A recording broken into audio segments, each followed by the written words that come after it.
Известный в Гагаузии Молдове новатор в области использования возобновляемых источников энергии, председатель Ассоциации энергии ветра Молдовы Николай Константинов открыл в Камрате мастерскую по ремонту электромобилей. Единственный в своем роде проект в стране стал возможным благодаря грантовой поддержке программы развития Организации Объединенных Наций в Молдове.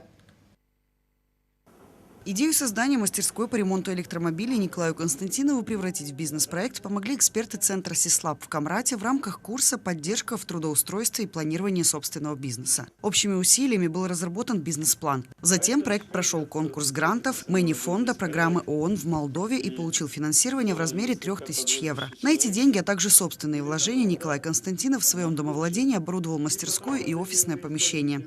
Есть офисное помещение, есть где уединиться, не мешать семье, детям, взрослым не мешать, уединиться и размышлять над чем-то. И, наконец, есть мастерская, куда можно зайти. Есть целый комплекс приборов, инструментов, которые, часть из них, кстати, куплены по схеме гранта. И, безусловно, это поддержка и важно. Сейчас в мастерской ремонтируют детские электромобили. По мере обращения населения будут обслуживать и транспортные средства, работающие на электричестве. Параллельно Николай Константинов вместе со своими единомышленниками разрабатывают электропривод для инвалидных колясок, чтобы облегчить передвижение людей с ограниченными физическими возможностями. Также в планах новаторов расширить сферы применения возобновляемых источников энергии среди населения. Кстати говоря, используемое в мастерской электричество генерируется из солнечной энергии. Используется в данном проекте в качестве питающей станции автономная солнечная электростанция, которая находится вот за моей спиной.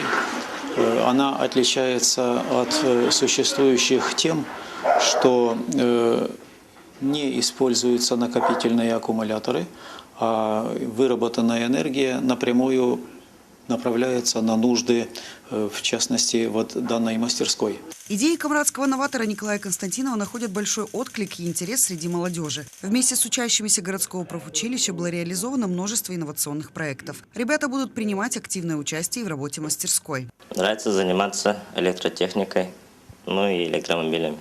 Будешь помогать Николаю Степановичу? Да. Сложно ремонтировать? Не сложно, но если знаешь азы, то не очень так тяжело. В будущем планирую поступать в колледж на электрика, электромонтер и механик. Ну, так как нравится эта отрасль, нравится этим заниматься. Доноры проекта по созданию мастерской, согласно условиям грантовой программы, будут наблюдать за его реализацией в течение года. Курс «Поддержка в трудоустройстве и планировании собственного бизнеса» Центра СИСЛАБ направлен на развитие предпринимательских навыков и управленческих качеств, а также на планирование собственного бизнеса и участие в фондах финансирования на конкурсной основе.